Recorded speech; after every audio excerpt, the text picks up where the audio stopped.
इसमें पानी ला के और डाल देते हैं, सूख रहे हैं ना।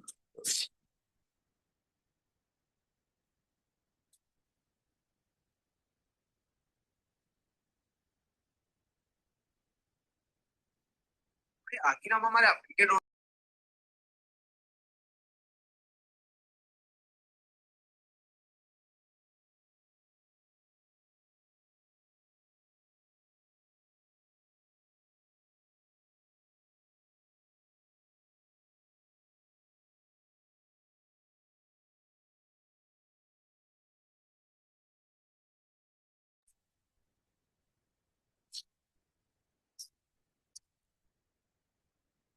हेलो गाइस, आई होप आप सब लोग सुन पा रहे होंगे। So basically today we are going to cover international relation. Basically this is a magazine of IAS coaching institution and ये IAS के prelims के लिए है। इसमें से हम सिलेक्टिव पढ़ने जा रहे हैं। सिलेक्टिव पढ़ेंगे, सारा नहीं पढ़ेंगे। एंड लगभग 70-80 पेज की है ये। 70-80 पेज की है। 20 पेज की और होगी। 100 पेज में ये IR कवर है, इंटरनेशनल रिलेशन। और लगभग आप मान के चलिए 50% of the topics are related to, like हमारे एग्जाम पॉइंट ऑफ व्यू से हैं। आधे टॉपिक ऐसे हैं 50% और more than 50% which are irrelevant as per our examination is concern. ठीक है, तो इसकी हम सिलेक्टिव रीडिंग करेंगे, देखेंगे क्या है। एक और चीज है हमारा, सुन पहले एक बार कंफर्म कर दीजिए voice quality and screen share हो रहा है तो।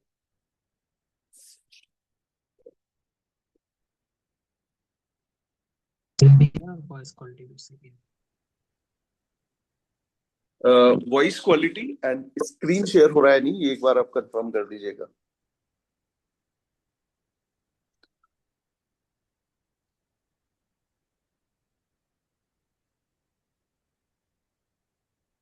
बच्चों सुन पा रहे हो?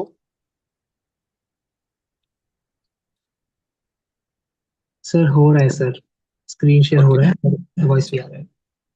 ठीक है डन।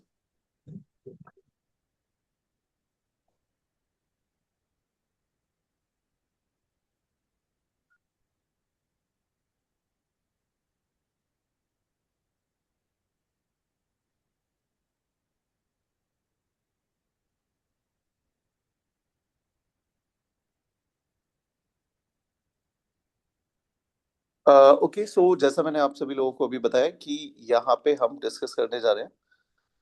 और जैसा मैंने आपको बताया कि हम सिर्फ यहाँ पे है ना एमसीक्यू पॉइंट ऑफ व्यू से डिस्कशन करेंगे, बहुत एनालिटिकल नहीं जाएंगे।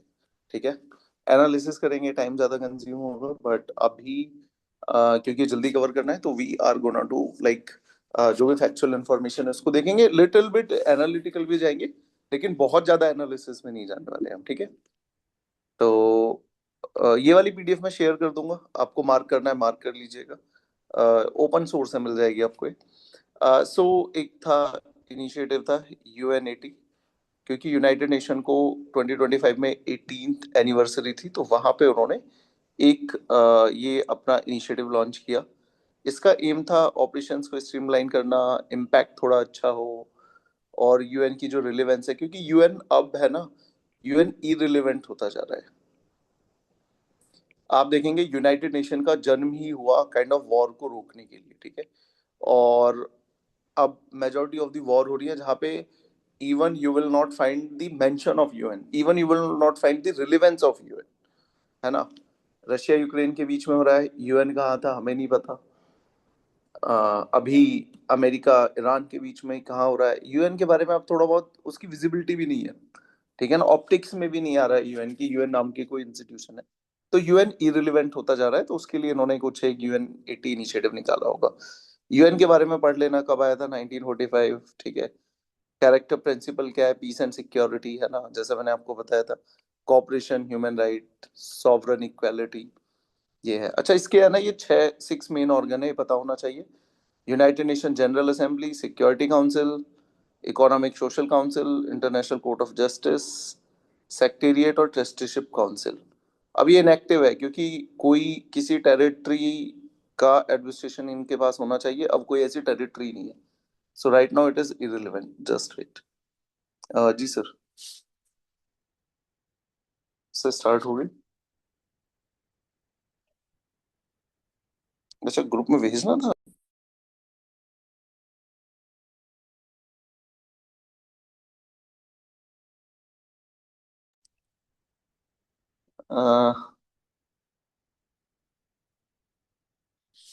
ग्रुप में मुझे भेजना था तो मैंने भेजा नहीं, सर भेज रहे हैं।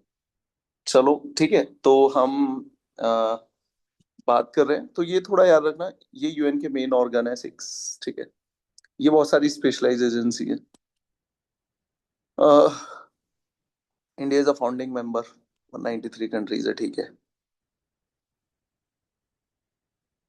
अब ये 5 देश हैं, इनका इलेक्शन हुआ है to serve as the non permanent member of UNSC. अब ये क्या है देख लेना। यूनाइटेड नेशन सिक्योरिटी काउंसिल में टोटल 15 मेंबर है, 15। आउट ऑफ 15, 5 आर परमानेंट, इनको हम P5 बोलते हैं। और ये 5 परमानेंट के बारे में आप सबको पता होगा, यूएस है, ब्रिटेन है, फ्रांस है, रशिया है एंड चाइना है। ऑल ऑफ दीज कंट्रीज है वीटो पावर। वीटो पावर हम बोलते हैं राइट टू रिजेक्ट। अगर इनमें से इनके पास एक राइट है किसी भी प्रपोजल को रिजेक्ट करने का, अगर इनमें से किसी एक ने भी उसको डिनाई कर दिया, रिजेक्ट कर दिया, तो वो प्रपोजल लैप्स कर जाता है। जैसे चाइना ने बोला था ना कि अभी एक स्टेटमेंट थी कि we are not gonna to let India join UNSC, ठीक है। अब 10 जो है बाकी के 10 ये चुने जाते हैं इलेक्शन से। ये नॉन परमानेंट मेंबर है, इनको टेक्निकली कुछ पावर नहीं मिलती है, ठीक है। थोड़ा ये भी खुश हो जाते हैं कि हम यूनाइटेड नेशन सिक्योरिटी काउंसिल में बैठे हुए हैं, but they do not have any substantial power, नहीं है, ठीक है। तो इसमें ये था कि अभी 5 देश इसके लिए चुने गए हैं, देख लेना। Bahrain, Colombia, Democratic Republic of Congo, ठीक है। तो कुछ ज्यादा महत्व रखता नहीं है यूएनएससी। इसमें रिफॉर्म हो रहे हैं, बट कोई रिफॉर्म नहीं हो पाया है। देयर इज द ग्रुप, ये ग्रुप बना रखा है इंडिया और 3 देशों और ने, G4। हम एक दूसरे की मेंबरशिप को सपोर्ट करते हैं, India, Brazil, Germany, Japan, G4, ठीक है। अच्छा, एक ग्रुप है इनके against, coffee club. They do not want कि यूएन में कोई रिफॉर्म हो, और उसमें इन सबके नेबर्स ही हैं। जैसे जर्मनी के अगेंस्ट इटली है, जापान के अगेंस्ट साउथ कोरिया है, ब्राजील के अगेंस्ट आई गेस अर्जेंटीना है, इंडिया के अगेंस्ट कौन है, यू कैन गेस, पाकिस्तान। ये बोल रहे हैं कि नहीं, we do not need any reform, ऐसे करके है कि रिफॉर्म करो तो हमसे भी कुछ पूछो। यूनाइटेड नेशन की एक और है। अच्छा, क्योंकि इसमें इंडिया इलेक्ट हुआ है, तो India has been elected to United Nation Economic and Social Council, term ये रहेगा। तो ये स्टार मार्क आपको करना है, ठीक है। इसके बारे में थोड़ा सा पढ़ लेना।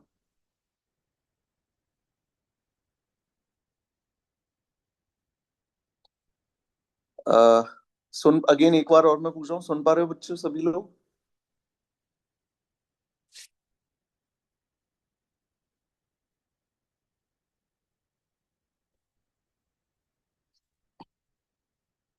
United nation high commission for refugee, again ये एक रिपोर्ट देता है, global trends report.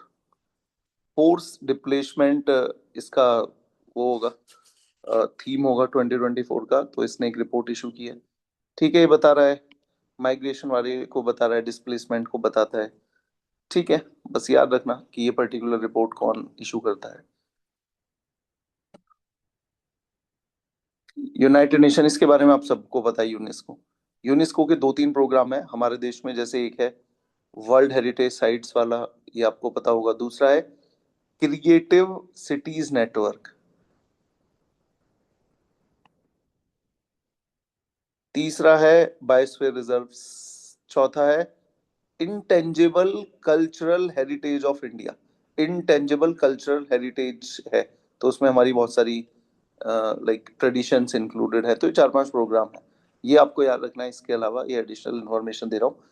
US decided to pull out of UNESCO.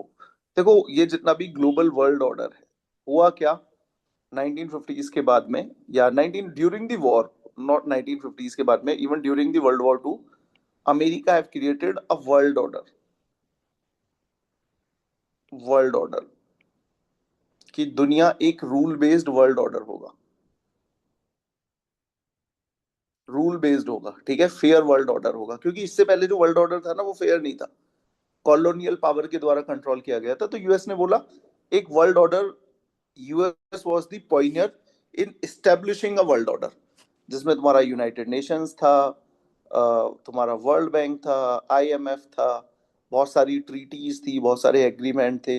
तो बहुत सारे व्हाट आई से, जैसे यूएन क्लॉज था कि समुद्र किसका होगा, किस देश के पास कितना अपने लेट्स से कोस्टल एरिया से कितना आगे तक का समुद्र पे वो क्लेम कर सकता है। तो सब रूल बेस्ड था, कोई ऐसा नहीं है कि मसलमैन कोई लेट्स से पावरफुल कंट्री है वो एक्वायर नहीं कर सकती, पूरा रूल बेस्ड था। देखो आज आप अमेरिका को क्रिटिसाइज कर सकते हो, बात सही है, लेकिन अमेरिका ने कहीं भी इमेजिन करो, जब अमेरिका का कोई अपोज करने वाला नहीं था उस समय भी उसने बहुत सारी टेरिटरीज को वो कंट्रोल में कर सकता था, लेकिन नहीं किया, ठीक है। मतलब अगर आप देखेंगे सर्टेन ये पावर है और उस प्रोपोर्शनेट में कितना अग्रेशन है, तो China is far more aggressive power than USA. China is claiming on South China Sea, imagine करो। यूएस कम से कम किसी ओशियन पे तो आज तक उसने क्लेम नहीं किया, and US was in the position to capture those things, ठीक है। तो अगर आप देखेंगे, मैं ये नहीं कह रहा कि यूएस बिल्कुल सही है, लेकिन रिलेटिवली आप पूरे वर्ल्ड में हेजीमोनी देखेंगे, ब्रिटेन की थी, अमेरिका की थी, अब एशिया में चाइना हेजीमोनस बनता जा रहा है। तो अमेरिका वाज लेस अग्रेसिव और ज्यादा, इन सबसे ज्यादा फेयर था, ठीक है। तो जैसा मैंने आपको बताया, ये जो वर्ल्ड ऑर्डर था, ये सारे के सारे वर्ल्ड ऑर्डर को अमेरिका डिस्ट्रॉय करता जा रहा है, ठीक है। इन सबसे बैकआउट कर रहा है, इनकी बातों को नहीं मानता। एक अमेरिका जो इंटरनेशनल लॉज के वायलेशन का व्हाट आई से रीजन देके कंट्रियों पे अटैक करता था, आज वो खुद इंटरनेशनल लॉज को वायलेट कर रहा है। तो जितना भी इंटरनेशनल वर्ल्ड ऑर्डर है जो, ये कहीं ना कहीं यूएस इसको ब्रेक करता जा रहा है। क्यों है?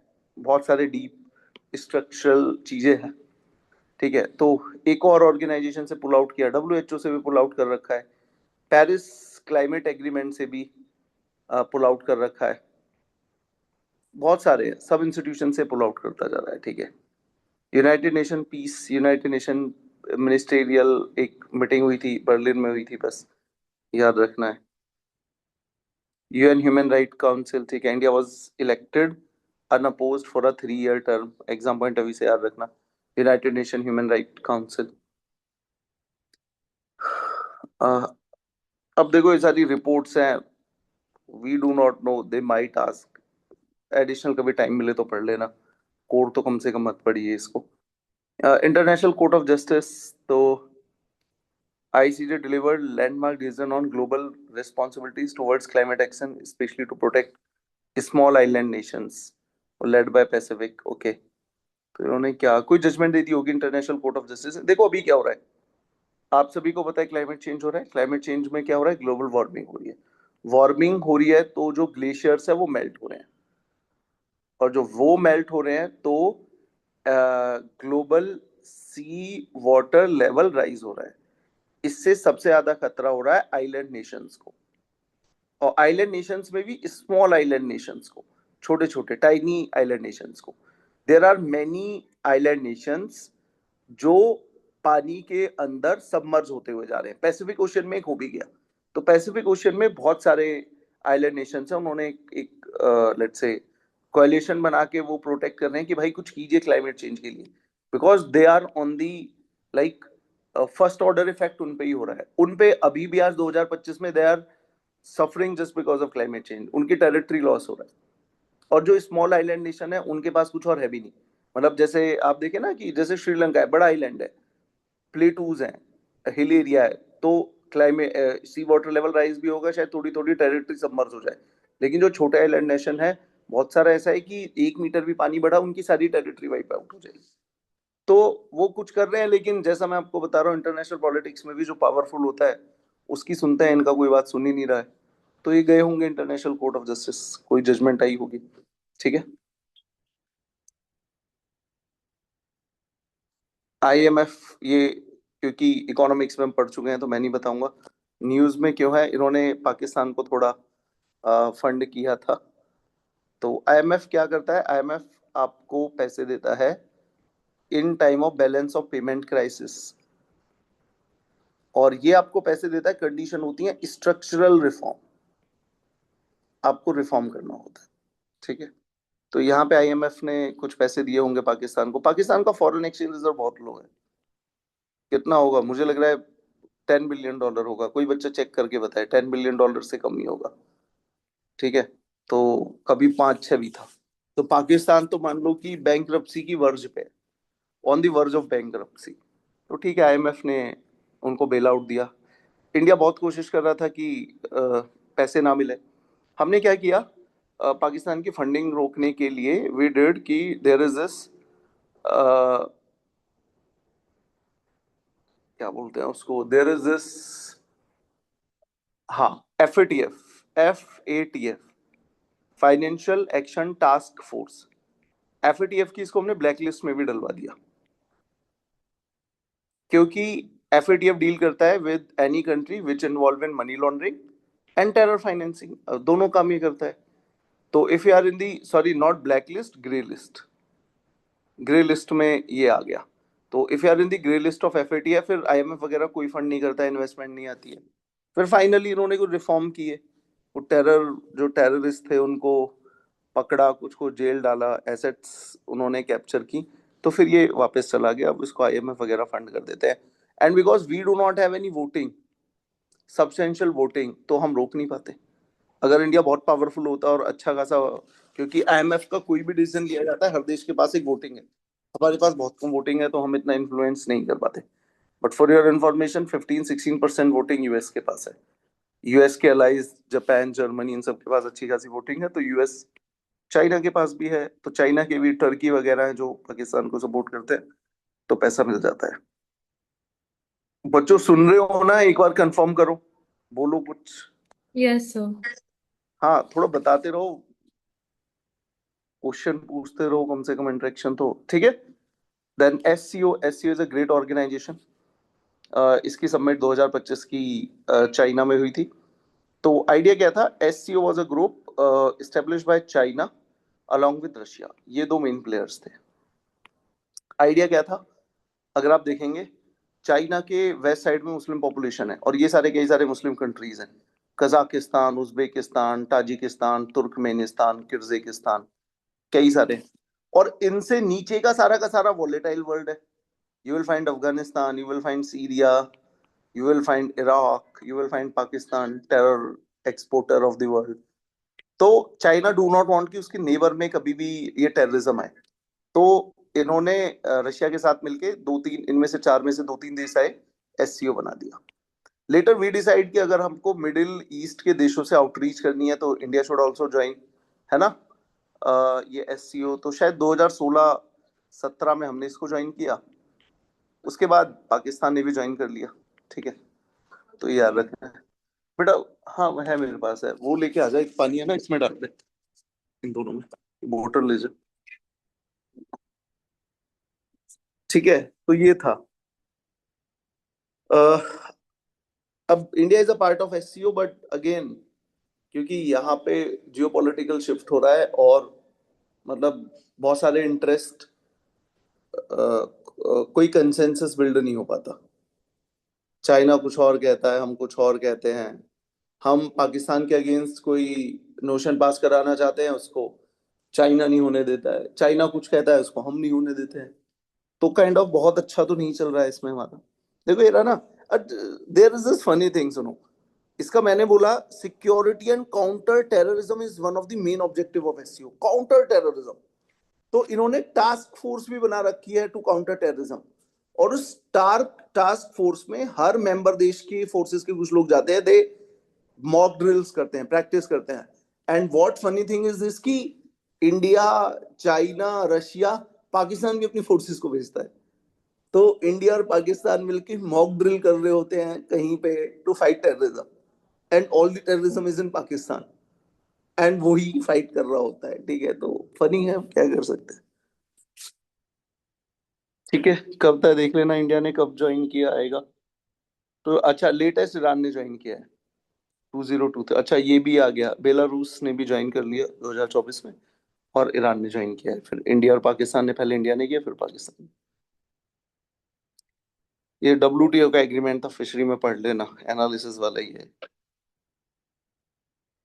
ग्रुप ऑफ सेवन, G7 आप सभी को पता है, 7 अमीर देशों का ग्रुप है। तो इनकी 51st मीटिंग हुई थी 2025 में, कनाडा में, याद रखना है। इंडिया को कभी ऑब्जर्वर यहाँ पे बुला लेते हैं, but India is not a member of G7, ठीक है। कभी ऑब्जर्वर की तरह थोड़ी बहुत सलाह हमसे भी ले लेते हैं, डिपेंडिंग अपॉन कि किस देश में मीटिंग हो रही है। अगर वो हमारा फ्रेंडली देश है, इटली है, तो बुला लेते हैं मोदी जी को। जर्मनी वाले भी बुला लेते हैं, फ्रांस वाले भी बुला लेते हैं, ठीक है। अब क्या किया इन्होंने, G7 critical mineral action plan, कुछ नहीं होगा, आर्टिफिशियल इंटेलिजेंस, अच्छी अच्छी बातें करते हैं इतना। हाँ, ग्राउंड पे नहीं कर पा रहे अभी ये।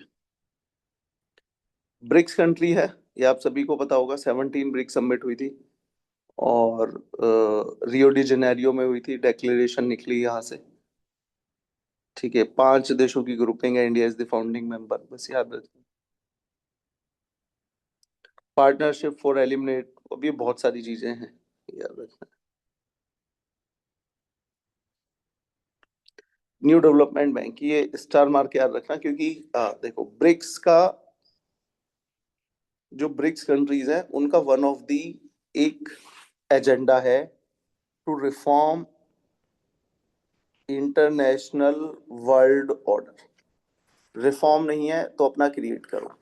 इंटरनेशनल वर्ल्ड ऑर्डर में आप देखोगे वर्ल्ड बैंक, IMF और भी बहुत सारे इंस्टीट्यूशन है, इन सब में ज्यादातर शेयर वेस्टर्न कंट्रीज का, वेस्टर्न कंट्रीज का शेयर है। इंडिया को उतना शेयर नहीं मिलता। इमेजिन करो आज की डेट में यूएस और चाइना की इकोनॉमी बराबर है, लेकिन यूएस को IMF में 16% वोट है, चाइना के पास सिर्फ 6% है। हमारी इकोनॉमी ब्रिटेन से ज्यादा बड़ी है, लेकिन ब्रिटेन के पास IMF में ज्यादा वोट है, 2200। तो ये जो इंटरनेशनल वर्ल्ड ऑर्डर है, ये क्रिएट हुआ था पोस्ट वर्ल्ड वॉर 2। तो ये टाइम के अकॉर्डिंग चेंज नहीं हो पाया है। आज भी ये 2026 की रियलिटी को प्रेजेंट नहीं कर रहा है। जो 1950 में पावर स्ट्रक्चर था, ये उसको रिप्रेजेंट कर रहा है। उस हिसाब से वोटिंग प्रेफरेंस है। तो इन्होंने क्या किया, ब्रिक्स कंट्रीज ने 2 इंस्टीट्यूशन बना दिए। इन्होंने एक बनाया न्यू डेवलपमेंट बैंक, जिसके बारे में अभी हम पढ़ ही रहे हैं। एक है एशिया इंफ्रास्ट्रक्चर इन्वेस्टमेंट बैंक। ये दोनों ब्रिक्स कंट्रीज ने बताए। और दीज, ये वही काम करते हैं जो IMF करता है, वो सेम करता है न्यू डेवलपमेंट बैंक। ये इसका काउंटर है। और जो वर्ल्ड बैंक करता है वो सेम करता है एशिया इंफ्रास्ट्रक्चर इन्वेस्टमेंट बैंक। तो these two are the counter of the western institution. क्योंकि हम इनसे रिफॉर्म के लिए बोल रहे हैं, रिफॉर्म ही करते नहीं है। तो यहाँ पे तो जैसे मैंने आपको बताया ना, China is a competitor as well as our key partner also. In certain issues China is our partner, America is not. और कॉम्पिटिटर तो है ही है, ठीक है। तो अब ये सारा चला, ये एक 9th मेंबर बना होगा न्यू डेवलपमेंट बैंक का, देख लेना, बस, ठीक है। 2015 में बना, Brazil, Russia, India, China, BRICS countries ने किया, ठीक है। देखो एक और है, कितना अच्छा है, all 5 founding members have equal share. अब आप देखो, अमेरिका जो अपने आप को डेमोक्रेटिक बोलता है, जो जस्टिस की बात करता है, उसने जो इंस्टीट्यूशन क्रिएट किए, वहां पे सबसे ज्यादा वोट अमेरिका के पास है। और यहाँ पे एक कंट्री डिक्टेटर है, दूसरी भी डिक्टेटर ही बोलते हैं उसे। इन देशों ने जो इंस्टीट्यूशन क्रिएट किए, वहां पे अपने सभी पार्टनर को इक्वल वोट दी। चलो इंडिया का तो फिर भी एक पावर स्ट्रक्चर है। India is a economic giant, a civilisational power, बड़ा देश है। What about south Africa, tiny देश है। इन सभी देशों के कंपैरिजन में उसको भी इक्वल हमने पावर दी है, इक्वल वोटिंग शेयर दिया है। तो दैट शोज कि ठीक है ना, तो यहाँ पे अच्छा कर रहे हैं। मतलब इसको IMF और वर्ल्ड बैंक से जस्ट फेयर बनाने की कोशिश की है। बिम्स्टेक, बिम्स्टेक एक और है। अब आपको बताऊंगा, बिम्स्टेक पढ़ते हैं हम, एक और ग्रुपिंग के बारे में पढ़ते हैं, सार्क। सार्क फेल हो गया 2016 में, उरी अटैक हुआ, उसके बाद से कोई मीटिंग नहीं हुई। और 2016 में एक मीटिंग होने वाली थी, I guess probably in Pakistan, जितना मैं रिकॉल कर पा रहा हूँ। लेकिन उरी अटैक हो गया तो फिर कुछ नहीं हुआ। तो we have tried our focus towards BIMSTEC. SAARC में कौन कौन से और देश थे देखना। सार्क में थे, ये ऐसे गोला बनता है, तो इस गोले में इंडिया ऑलरेडी सार्क मतलब बिम्स्टेक और सार्क का बता रहा हूँ। तो इंडिया, नेपाल, भूटान, बांग्लादेश, श्रीलंका, ये पांच तो सार्क में भी हैं। पांच के अलावा और कौन है? पाकिस्तान, अफगानिस्तान और मालदीव्स। ये 8 देश थे सार्क में। लेकिन जैसे मैंने आपको बताया, एक देश की टेररिज्म को लेके पॉलिसी ऐसी थी कि ये कुछ कॉन्क्रीटली कभी अचीव ही नहीं कर पाया। तो जब सार्क फेल होने लगा, what India did, India have shifted it's focus towards BIMSTEC. अब बिम्स्टेक में कौन है? बिम्स्टेक में देखो, ये पांच तो है ही जो सार्क में है, दो और मेंबर हैं, एक हो गया म्यांमार, एक हो गया थाईलैंड। तो सार्क 8 देशों का था और ये बिम्स्टेक 7 देशों का है। तो अब जब सार्क फेल हो गया तो we have started like promoting BIMSTEC. तो देखो 6 बिम्स्टेक की सबमिट हुई थी, कहाँ पे हुई थी? थाईलैंड में हुई थी।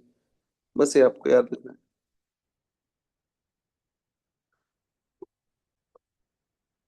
एक और ग्रुपिंग है आसियान।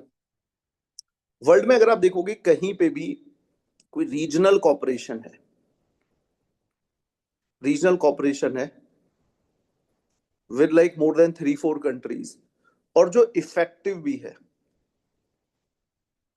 दो ही एग्जांपल हमारे सामने आते हैं। कोई देगा वर्ल्ड का बेस्ट, कोई रीजन देशों ने मिलके कोई एक कॉपरेशन बनाया है, कॉपरेट किया है, सबसे बढ़िया ग्रुपिंग का कोई एग्जांपल देगा?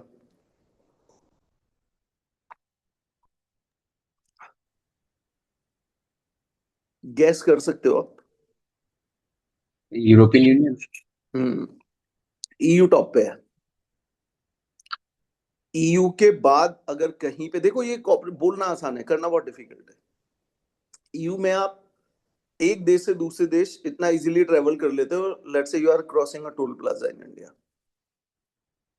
दूसरा, अगर कहीं पे करने की कोशिश की है और जो थोड़ा बहुत सक्सेसफुल है, वो तुम्हारा ये है ASEAN countries, association of south east Asian Nations, ASEAN. बहुत इंपॉर्टेंट है क्योंकि इसमें तो मतलब कोई, यूरोप में बहुत सिमिलैरिटीज हैं, ज्यादातर डेवलप हैं, डेवलप देशों की एक जैसी परेशानियां होती है। यहाँ पे तो पॉलिटिकल स्ट्रक्चर सबका डिफरेंट है, कोई डेमोक्रेटिक है, कहीं पे किंगशिप है, कहीं पे डिक्टेटरशिप है, ऐसा है। इकोनॉमिक कंडीशन बहुत अलग है। सिंगापुर जो हाईएस्ट पर कैपिटा इनकम में है, लेओस और कंबोडिया जिनकी अफ्रीका जैसी हालत है। तो बहुत ये डाइवर्स है, कल्चरली बहुत डाइवर्स है, बट इन्होंने समहाउ अच्छा कॉपरेट किया है। तो 5 देश तो इसमें ये हैं, हमारा neighbour Myanmar, Thailand extended neighbour, Laos, Cambodia and Vietnam. Vietnam is one of the like strategic partner of India. ठीक है, ब्रह्मोस हमने वियतनाम को दी हुई है और फिलीपींस को दी हुई है।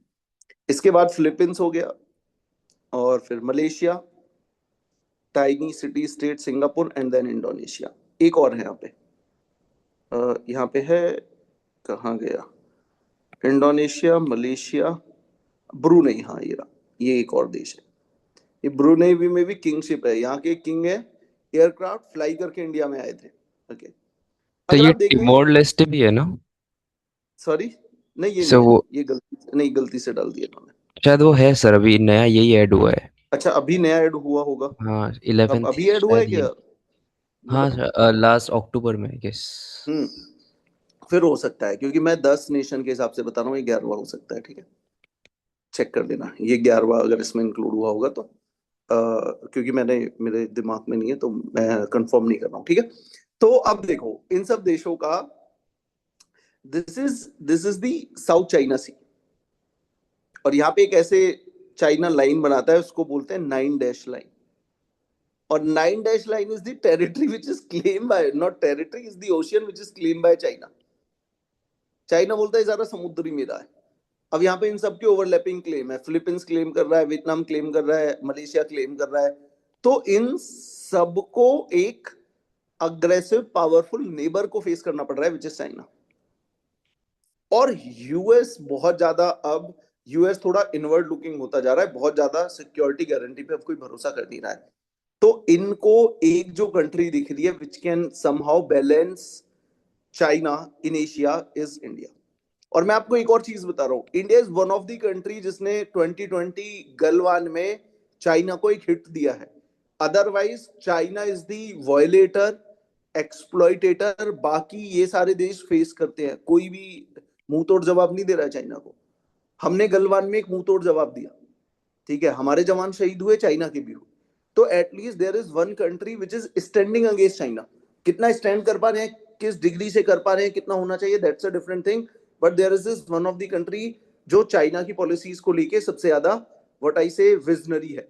जैसे आप देखिएगा one road one belt initiative, China 2017 में इतनी स्ट्रॉन्ग लॉबिंग की उसने कि इंडिया ज्वाइन कर ले, लेकिन that time finance minister was Arun Jaitley, उन्होंने बोल दिया हम ज्वाइन नहीं करेंगे। They are two fundamental issue. One, कि जो इन्वेस्टमेंट देता है वो डिसप्रोपोर्शनेट आपके ऊपर डिसप्रोपोर्शनेट बर्डन क्रिएट करता है। मतलब जितना वो पैसा दे रहा है वो तो ठीक है, लेकिन उसके बदले में आप जो इंटरेस्ट पे कर रहे हो that is huge, financially not sustainable. एक तो है, दूसरा इट वायलेट आवर सॉवरेनिटी। आप जम्मू एंड कश्मीर में से पीओके में से ले जा रहे हो एक प्रोजेक्ट को, उसका नाम दे रहे हो CPEC, China Pakistan economic corridor. आप इनडायरेक्टली क्लेमिंग कि this is the territory of Pakistan. तो ये दो था। और उस समय आप इमेजिन कीजिएगा, अरुण जेटली जी अब इस दुनिया में नहीं रहे, बट इमेजिन वो 2016-17 में जो बात बोल रहे थे बाद में प्रूव हो गया, क्योंकि इस समय नया नया था। बाद में चाइना के इन इन्वेस्टमेंट पैकेजेस को वर्ल्ड ने बोला डेट ट्रैप, डेट ट्रैप है। आपको पैसे देंगे, इंफ्रास्ट्रक्चर बनाएंगे, और जब आप इंटरेस्ट नहीं दे पाओगे चाइना उसको लीज पे ले लेगा। श्रीलंका में एक हम्बनतोता पोर्ट था, उसके साथ ऐसे ही किया। वर्ल्ड में 100 से ज्यादा एसेट्स है जिसको चाइना ने वापस लीज पे ले लिया। तो ये जो डेट ट्रैप टर्म है बाद में आया था। तो India was one of the visionary country जिसने चाइना के इसको एक्सेप्ट नहीं किया था। ठीक है, इटली, जर्मनी, फ्रांस, ये सारे 2017 की मीटिंग में पहुंचे थे, इंडिया नहीं गया। ठीक है, तो ये याद रखना, आशिया नेशंस है, बढ़िया है, हमारे साथ इनका टाई अप वगैरह चलता रहता है। अच्छा, इसीलिए ये सारे देश 26 जनवरी ईयर शायद 2023 में है, चेक कर लेना, ये हमारे आपके 26 जनवरी के गेस्ट है। सारे देश आए थे, 10 देशों के स्टेट ऑफ हेड का आना, because they want a close ties with India, क्योंकि इंडिया इनको दिखता है कि as a counter weight to China. ठीक है,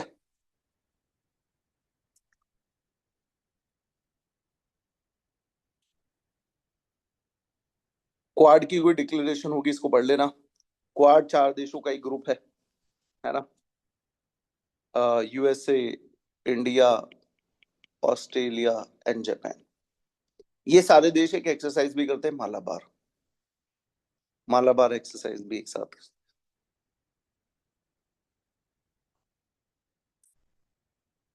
नॉट दैट इम्पोर्टेंट, 150 एनिवर्सरी है, ठीक है, but not that important. International atomic energy agency, ठीक है, याद रखना। डिक्लेयर्स ईरान आफ्टर 20, क्या करा है इसने, declares Iran in breach after 20, and ठीक है। तो व्हाट आई से कि ईरान के पास सिविल न्यूक्लियर रिएक्टर है, और ईरान ने बोला है कि हम न्यूक्लियर पावर को यूज करेंगे फॉर पीसफुल पर्पस। और ये तो हमारा एक डेमोक्रेटिक राइट है ना, ये तो हमारा एक राइट है, सॉवरेनिटी है कि डेमो पीसफुल पर्पस के लिए हम यूज करेंगे। लेकिन इन्होंने क्या किया, इन्होंने एनरिच करना स्टार्ट कर दिया। तो वही इसने बोला है कि 20 सालों के बाद में 19 out of 35 AA board members voted to censure Iran for failing, ठीक है, नॉन प्लोरीफरेशन के जो कमिटमेंट थे उनको इसने फेल कर दिया है ईरान ने। ठीक है, मतलब वो एनरिच कर रहा है, तो ये ठीक है, ये अमेरिका बोल रहा है। नाटो कंट्रीज तुम सबको पता है, पढ़ लेना नाटो कंट्रीज कौन है। तो इन्होंने बोला डिफेंस पे बढ़ाएंगे, भी 2% जीडीपी पे खर्च होता है, 5% जीडीपी का हम डिफेंस पे खर्च करेंगे बाय 2035। देख लेना नाटो कंट्रीज। एक दो देशों ने रिसेंटली ज्वाइन किया है, फिनलैंड वन है, स्वीडन वन है, ये दोनों रशिया के पड़ोसी देश हैं। तो रशिया ने जब से यूक्रेन में अग्रेशन किया है, ये थोड़े इनसिक्योर हो रहे हैं, तो नाटो ज्वाइन किया है। इंटरनेशनल क्रिमिनल कोर्ट पढ़ लेना, world first permanent international criminal court. ये छोटी छोटी न्यूज है, देखना चाहते हो देख सकते हो। इंटरनेशनल लेबर ऑर्गेनाइजेशन आईएलओ, ये ओल्डेस्ट है, जितने भी आप इंटरनेशनल इंस्टीट्यूशन के बारे में सुनते हो ना, ओल्डेस्ट है, 1919 1920 में स्टेब्लिश हुआ था, वर्ल्ड वॉर वन के बाद। तो 113 इनकी इंटरनेशनल लेबर कॉन्फ्रेंस हुई थी जेनीवा में। ये बहुत सारी रिपोर्ट भी देता है, कोई रिपोर्ट मिले तो देख लेना। इसको नोबेल पीस प्राइज भी मिला हुआ है 1969 का। अच्छा, जैसे यूरोपियन इकोनॉमिक काउंसिल है, ऐसे रशिया लेड एक ग्रुप है यूरेशियन इकोनॉमिक काउंसिल, जिसमें बेलारूस है, अर्मेनिया है, कजाकिस्तान, किर्गिस्तान, ठीक है।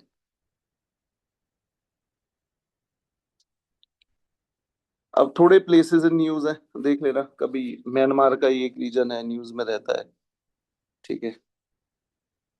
रोहिंग्या मुस्लिम्स आप सभी लोगों ने सुना होगा, है ना। रोहिंग्या मुस्लिम्स, ये originally they were Indian when Bangladesh was a part of India. तो ब्रिटिशर्स इनको लेके चले गए यहाँ पे कल्टीवेशन के लिए, टी कल्टीवेशन के लिए, लेकिन Myanmar was a Buddhist country.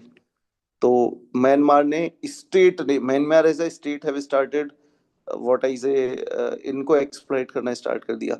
State ने डिस्क्रिमिनेशन करना स्टार्ट कर दिया। देखो, जब समाज किसी के साथ डिस्क्रिमिनेशन करता है, over a period of time सुधार होते हैं, और वो सोसाइटी से ग्रुप जिसके अगेंस्ट एक्सप्लॉइटेशन हो रहा है वो इंटीग्रेट होता चला जाता है। लेकिन जब as a state, as a institution आप उनके अगेंस्ट डिस्क्रिमिनेट कर रहे हो, तो फिर तो वायलेशन, व्हाट आई से, तो आप ह्यूमन राइट का वायलेशन करते हो। तो वो लोग फिर वायलेंस करेंगे, कोई और रास्ता नहीं बच जाता। सेम वो Sri Lankan government was doing with the Indian Tamils, जो तुम्हारे श्रीलंका में थे। उनके साथ भी इंस्टीट्यूशनली डिस्क्रिमिनेशन होता था, नौकरियों में रिजर्वेशन उनको नहीं देते थे, उनके साथ बिल्कुल ट्रीट करते थे कि तुम तो हमारे देश के हो ही नहीं, ठीक है। तो वही यहाँ पे रोहिंग्या रोहिंग्या मुस्लिम्स के साथ हुआ।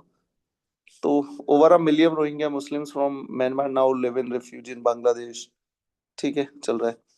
मेडागास्कर जेंजी का प्रोटेस्ट हुआ था, मेडागास्कर यहाँ पे पड़ता है इंडियन ओशियन में। देन सूडान में क्या हुआ था, सिविल वॉर हुई थी, सूडान में चल रहा है, फाइट हो रही है north north Sudan and south Sudan के बीच में। सूडान पहले एक देश था, अब दो ग्रुप में लड़ रहा है, Sudan and south Sudan. News में थे उसका, यूक्रेन पता है तुम सबको, democratic Republic of Congo again rebellion हो रहा है। बाल्टिक सी, क्या बाल्टिक सी में क्या हुआ, बाल्टिक सी में Germany deploy fighter jets after Russian military aircraft entered, ठीक है। रशिया मिलिट्री एयरक्राफ्ट यहाँ पे एंटर्ड कर गया होगा, तो जर्मनी ने फाइटर एयरक्राफ्ट डिप्लॉय कर दिए। बाल्टिक कंट्रीज भी बोलते हैं, नाम याद रखिएगा लोकेशन का। Taiwan straight, China launches new military drill, ठीक है, ये ताइवान स्ट्रेट है। तो ताइवान को चाइना इंटीग्रेट करना चाहता है, चाइना ने तो डिक्लेयर कर रखा था, earlier the target was 2025, we are gonna to integrate Taiwan by 2025, ये टारगेट था। रेड सी, तो पता ही है तुम्हें, एक फेस न्यू अटैक बाय हाउथीज। देखो मैंने आपको ये तीन ग्रुप थे, एक तो था हमास, हमास था तुम्हारा इसमें पैलेस्टाइन में, जो इसराइल के अगेंस्ट लड़ रहा है। एक और है हाउथीज, ये यमन में है। एक और है, इन इन सबको वेपन प्रोवाइड करता था ईरान। तो Iran was a player, Iran पहले से ही अच्छा गेम खेल रहा था।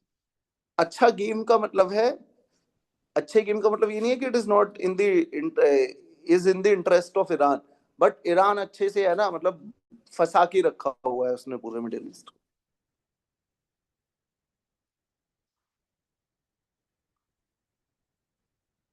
अदर कॉन्फ्लिक्ट से देख लेना एक्स्ट्रा टाइम मिले तो। Places featuring in international development, Costa Rica, क्या हुआ है यहाँ पे, वॉल्केनिक इरप्शन हुआ है, अगेन ऐसी न्यूज में था। ग्रीनलैंड, ठीक है, ग्रीनलैंड तो तुम सबको पता है इसकी, ग्रीनलैंड को लेके अमेरिका बोल रहा है कि आप यूएस के साथ मर्ज हो जाओ, जो भी है, ठीक है, न्यूज में ये। अच्छा, ये एक न्यूज में हमेशा रहता है भी, क्या है ना ये सारा, क्योंकि ग्लोबल वार्मिंग है, तो ग्लोबल वार्मिंग से पहले यहाँ पे सब में आइस थी, अब यहाँ पे आइस धीरे धीरे करके मेल्ट हो रही है। तो पहले ये रूट नेविगेबल नहीं था, लेकिन ग्लोबल वार्मिंग इसको नेविगेबल बना रही है, तो एक नया रूट निकल के आ रहा है। तो पहले आप देखो ना, इमेजिन करो रशिया को अभी भी ऑयल इंडिया को भेजना होता था, या जापान या चाइना को भेजना होता था, ऐसे आता था। तो अगर ये सारी कोस्ट लाइन इमर्ज हो जाएगी तो Russia is the most beneficial country. आप देखेंगे ना, क्लाइमेट चेंज से बहुत सारे देश नेगेटिव इम्पैक्ट हो रहे हैं। India is the one of the country जो वर्स्ट अफेक्टेड है, सबसे ज्यादा तरीके से हम अफेक्ट होने वाले हैं क्लाइमेट चेंज से। रशिया पॉजिटिवली अफेक्ट होने वाला है। तो जितना ज्यादा क्लाइमेट चेंज होगा, जितना गर्मी बढ़ेगी, Russia is gonna to benefit out of it.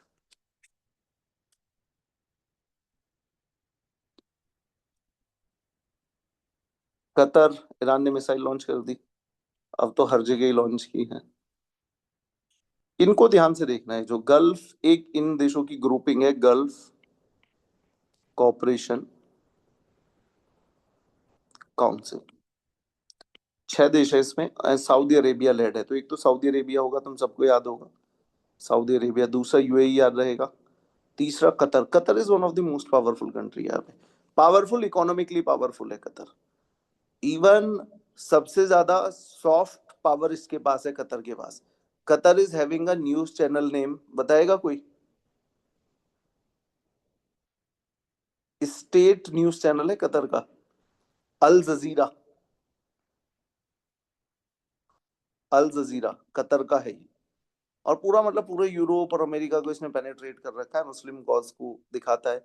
बोलते तो है न्यूट्रल, पर बिल्कुल न्यूट्रल नहीं है। फ्रीडम ऑफ स्पीच की बात करते हैं उस देश में जहाँ पे वैसे ही महिलाओं को फ्रीडम नहीं मिलती। तो सऊदी अरेबिया, यूएई, कतर, 3 देश। चौथा होगा बहरेन, पांचवा हो गया कुवैत, छठा हो गया, चेक कर लेना, प्रोबेबली ओमान। ठीक है। तो इन सब देशों का ये ग्रुप है जीसीसी। और इसका जो हेड है वो है सऊदी अरेबिया। जैसे मैंने आपको बताया, मुस्लिम्स में भी सिया, सुन्नी वर्सेस सिया है। तो सिया की लीडरशिप ईरान के हाथ में है, ये सारे सुन्नी है। ठीक है। और ये all the countries were having normalising there relation with Israel. ये सारे के सारे देश इसराइल के साथ रिलेशन अच्छे हो रहे थे। एक तो ये भी वो बन गया था, I2U2, इंडिया इसराइल। हाँ, इंडिया इसराइल यूएस यूएई, 4 देशों का एक कोएलिशन।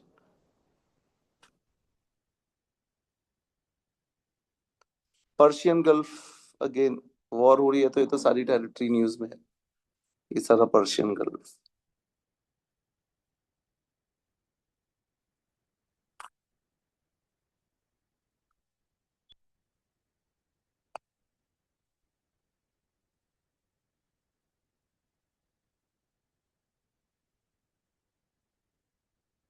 तो मोदी जी मालदीव्स घूम के आए थे, यूपीआई चलने लगा है मालदीव्स में भी। That's a news.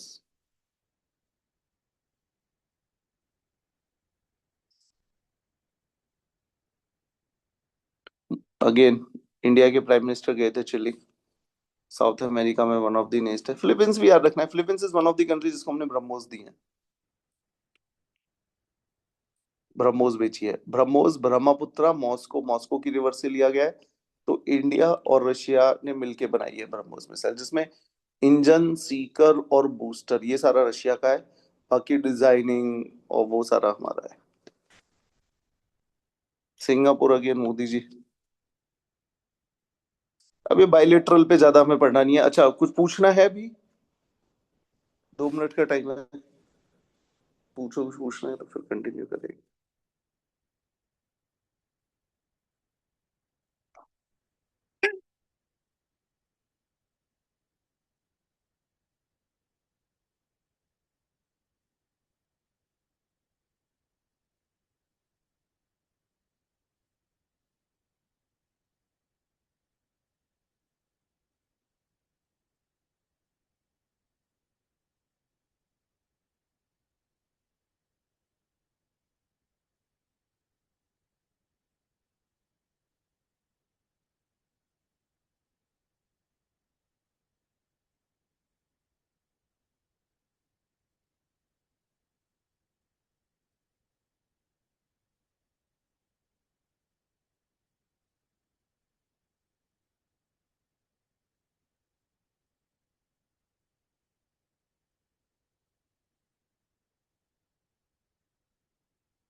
ठीक है, तो अगेन इंडिया चाइना रिलेशन इसमें कुछ ज्यादा नहीं पढ़ना है, ठीक है, क्योंकि ये बहुत एनालिटिकल होता है, कुछ दो तीन आप पढ़ लो, देखना है, ठीक है, एनालिसिस होता है। अब देखो इंडिया और चाइना किस किस में साथ साथ है ग्रुपिंग में, ब्रिक्स में साथ हैं, एससीओ में साथ हैं, G20 में साथ हैं। तो these are the three main area. उसके अलावा हम बायलेटरली भी नेगोशिएट करते हैं। पर जैसा मैं बता रहा हूँ, आफ्टर गलवान 2020 इंडिया और चाइना का रिलेशन बहुत अच्छा नहीं चल रहा है, ठीक है। अभी आप देखेंगे पिछले 2-3 साल से हमने थोड़ा सा कन्फ्रंटेशन अवॉइड किया, बट स्टिल बहुत अच्छी सिचुएशन नहीं है। चाइना की अपनी मजबूरियां रही होंगी। तो होता क्या है, चाइना के पास लिवरेज ये है कि बॉर्डर पे पीस रहनी है या बॉर्डर को वॉलेटाइल करके रखना है, that is in the hand of China. We are on the receiving end because we want peace and we are not in a situation कि we want to volatile the border situation अभी नहीं है। देखो आज जब हम 2026 में बैठे हुए हैं, इंडिया की इकोनॉमी 4.5 ट्रिलियन है। कैसे भी करके हमें 10 ट्रिलियन क्रॉस करना है पीसफुली। पीसफुली अगर हम 10 ट्रिलियन क्रॉस कर देंगे तो we are in a like great situation to deal with any kind of international pressure, any kind of adverse situation. उससे हम अच्छे तरीके से अपने आप को कंट्रोल कर पाएंगे। और अभी तुम देखोगे तो अभी हम नहीं चाहते, अब इसमें कितना टाइम लगेगा, 6 से 7% का भी एवरेज ग्रोथ रेट रहेगा, तो कम से कम 10 साल मानो।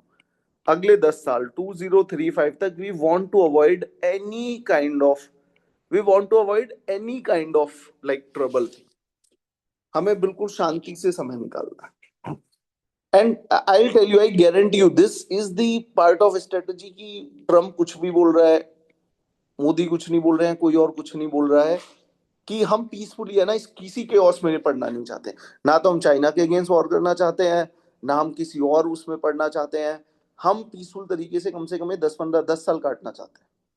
क्योंकि अभी अगर हम वॉर में चले गए ना, तो हमारा 10 ट्रिलियन 20 ट्रिलियन बनने का सपना हमेशा दूर हो जाएगा। तो ये जो टाइम है ना, very critical in the like जिस ट्रेजेक्टरी पे हम खड़े हैं। ये सारा बॉर्डर डिस्प्यूटेड है, ऑलमोस्ट सारा ही बॉर्डर डिस्प्यूटेड है। थोड़ा उत्तराखंड वाला ही पैच छोड़ दे तो सारा बॉर्डर डिस्प्यूटेड है। ये तो इन्होंने सेक्टर बता रखे हैं, western sector, middle sector, eastern sector, सारा बॉर्डर डिस्प्यूटेड है चाइना। ठीक है, ये याद रखना, चाइना पाकिस्तान एक इकोनॉमिक कॉरिडोर बना रहे हैं, सीपैक, और हम इसको पसंद नहीं कर रहे हैं क्योंकि ये जा रहा है सीपैक। एंड सीपैक से हमें नुकसान क्या हो रहा है? सीपैक से हमें नुकसान ये हो रहा है कि हमारे पीओके में से जा रहा है, which is a integral part of India. तो याद रखिएगा, अगली बार अगर हमें पीओके को कब्जाना होगा, या पीओके कब्जाना तो खैर गलत वर्ड है, हमें पीओके को वापस इंटीग्रेट करना होगा, तो we have to fight with China. China के साथ लड़ना होगा हमें, जो अपने आप में और चैलेंजिंग है। तो इट्स नॉट अ नोमोरा। अब इसमें क्या दिखा रहे हैं ना, ये इन्होंने ये बनाया था सीपैक। अब दिक्कत क्या है, पाकिस्तान का सबसे डेंस इलाके से जा रहा है, यहाँ पे लैंड एक्विजिशन हो नहीं रहा। तो अब मुझे लग रहा है, देखो मैंने पढ़ा नहीं है, मैं इस मैप को ही देख के बता रहा हूँ, मुझे पता था कि ये सक्सेसफुल नहीं हो रहा है। चाइना ने क्या कर दिया, यहाँ पे डेवलपमेंट कर दिया रोड और हाईवे का, और सदन में बना दिया, बीच में कुछ नहीं है, तो अब ये बना नहीं है। तो what they are trying to do कि इसको बाईपास ये करना चाह रहे हैं। देखो इसलिए इस लोकेशन को चेंज नहीं करा, इसको चेंज नहीं करा, ये बाईपास करना चाह रहे हैं। ऐसे इलाके से इसको घुमा के ले जाए जहाँ पे लैंड एक्विजिशन ईजी हो। क्योंकि पाकिस्तान में भी देखोगे ना, ये सारा डेजर्ट है, यहाँ पे फिर डेजर्ट है, तो पाकिस्तान की जो डेंस पॉपुलेशन है वो यहाँ पे ही है। अब यहाँ पे बड़े लेवल पे लैंड एक्विजिशन करना हमेशा ही एक प्रॉब्लमेटिक है, और specially when you are doing for other nation. Imagine करो तुम्हारे खेतों से एक कॉरिडोर जा रहा है, एक 5-10-5 किलोमीटर ब्रॉड एक पैरेलल प्रोजेक्ट जा रहा है, और इमेजिन करो उसमें चाइनीज कंपनी है। तो कौन इंडियन, हम तो अपने देश का कोई क्रिटिकल इंफ्रास्ट्रक्चर होता है तब प्रोटेस्ट करने बैठ जाते हैं, कोई विदेशी आके हमारे देश से जमीन ले रहा है, तो वो तो बहुत ही चैलेंजिंग होता है। तो ये फेल हो रहा था प्रोजेक्ट, सबको पता था। तो अब देखो ये नया उसका सॉल्यूशन लेके आ रहे हैं, कर लेगा चाइना। अच्छा एक और भी बात है, चाइना के अगेंस्ट अच्छी खासी नेगेटिव गुडविल भी क्रिएट हो रही है पाकिस्तान में। यू विल फाइंड चाइना के प्रोजेक्ट पे जाते हुए एक बस थी, उसको बॉम्ब कर दिया गया, 20-22 लोगों की डेथ हो गई। यहाँ पे नहीं, बलूचिस्तान में तो चल ही रहा है रेबल, मेन यहाँ पे भी हो रहा है, पाकिस्तान में भी। क्योंकि चाइना जिस प्रोजेक्ट को बनाता है, लेबर, इंजीनियर, रॉ मटेरियल सब चाइना से आता है, तुम्हें कुछ नहीं मिलेगा। तो CPEC is a part of BRI। India Pakistan, ये बस याद रखना, इंडस वाटर ट्रीटी है। इंडस में 6 नदियां हैं, दिस इज इंडस। और ये तुम्हारी ओरिजिनेट हो रही है, ये मानसरोवर लेक है, एक राकस लेक है, इसके नॉर्थ से चाइना में सीधी गई, लद्दाख में एंटर करी, उसके बाद चली जाती है पीओके में। बस यहाँ तक हमारा ज्यूरिसडिक्शन है, फिर आ जाता है ये पीओके। पीओके के बाद में पाकिस्तान। इसके बाद में इसकी 5 ट्रिब्यूटरियां इंडिया से ओरिजिनेट होती हैं, जैसे हो गई तुम्हारी झीलम, फिर हो गई तुम्हारी चिनाब, फिर हो गई तुम्हारी रावी, फिर हो गई ब्यास। सतलुज भी यहाँ चाइना से ओरिजिनेट होती है। तो 3 नदियों का पानी पाकिस्तान को मिला है, इंडस, झेलम, चिनाब, 3 का पानी हमको मिला है। ये है। अब हम, मोदी जी ने बोल दिया कि भाई जब तक तुम टेररिज्म को प्रमोट करते रहोगे तो पानी और खून एक साथ नहीं बहेगा। अगर तुम हमारे जवानों का, हमारे देश के लोगों का खून बहाते रहोगे, we will not let water flow. अब water doesn't flow by agreement, water flows by gravity. तो पानी तो फ्लो होता रहेगा, कैसे रोकोगे? By making dams. तो इंडिया भी यहाँ पे डैम बना रहा है, पहले से बन रहे थे, बट अभी क्या कहते हैं, हमारी कैपेसिटी थोड़ी सी अब देखो, चाइना ने ब्रह्मपुत्र पे डैम बनाए, और जब बोला, और डैम को बनने में 3 4 5 साल लगे, डैम बन गए। हमारे अभी 10 10 साल से अटके हुए हैं। तो स्लो है इंडिया थोड़ा, अगेन इकोनॉमिक चैलेंजेस हैं, पैसे इतने नहीं है, बट ठीक है, कर रहे हैं हम। शिमला एग्रीमेंट, अच्छा ये पता ही है, सबने पढ़ा होगा, हम सब लोगों ने भी। अब ये है ना, ये उसकी रिलेशन की ये करंट नहीं है, बहुत हिस्ट्री में चले जाते हैं, इसलिए मैं आपको बायलैटरल वाला ज्यादा बता नहीं रहा। इंडिया और अफगानिस्तान का याद रख लो। पहले हमने, अभी अभी तक हमने तालिबान को, अभी तक हमने, till now we have not, what I say, recognise Taliban. Taliban को हम एक टेरर ग्रुप मानते थे, लेकिन अभी तक रिकॉग्नाइज नहीं करा है। लेकिन पहली बार बायलैटरल मीटिंग हुई, ताइवान के मिनिस्टर्स इंडिया में आए। ये वाले तो न्यूज तुम्हें भी याद होगा। ये हो गया अफगानिस्तान। अच्छा, यहाँ पे देखो, हम एक वो बना रहे थे, यहाँ पे हम एक पोर्ट बना रहे थे। ये चाइना का ग्वादर पोर्ट है, इसको कंपेयर, इसको व्हाट आई से, कंपटीशन देने के लिए यहाँ पे हम बना रहे थे चाबहार, CHABHAR, चाबहार पोर्ट बना रहे थे ईरान में, सो दैट यहाँ से हमें अफगानिस्तान को कनेक्टिविटी मिल पाए, लेकिन वो भी कंप्लीट नहीं हुआ। एक तो ईरान भी बहुत प्लेफुल है ना, ईरान भी diplomatically, Iran is not a like, tricky है, ठीक है। ईरान बहुत आसानी से नेगोशिएट नहीं करता, बहुत ट्रिकी कंट्री है। अ, तो ये बन ही नहीं पा रहा था, 10 15 साल से न्यूज पे था। फिर यूएस भी बार बार सैंक्शन लगा रहा था कि आप ईरान के साथ डील नहीं करोगे। अपनी पिछले 10 15 साल से प्रेशर था, कभी हमें लिवरेज दे देता है, एग्जेम्पशन दे देता है, कभी नहीं देता है। बाद में तो फिर जब वॉर ही हो गई, तो ये सारा फिर, है ना, ये सारा खत्म ही हो गया कि अब हम ऐसा कुछ कर पाएंगे। तो ये है, इधर से एंट्री बंद है ही है, पाकिस्तान है, पाकिस्तान नहीं जाने देता। तो अफगानिस्तान के साथ रिलेशन को हम कैसे अच्छे करें? अब तुमने देखा है, प्रोवाइडेड इस मिडिल ईस्ट में, सेंट्रल एशिया में, तुम देखोगे ना, हमारा गेम बिल्कुल बिगड़ा हुआ है। पाकिस्तान के साथ हमारे कभी भी अच्छे रिलेशन रहने वाले नहीं है, ईरान को समहाउ मैनेज करना है।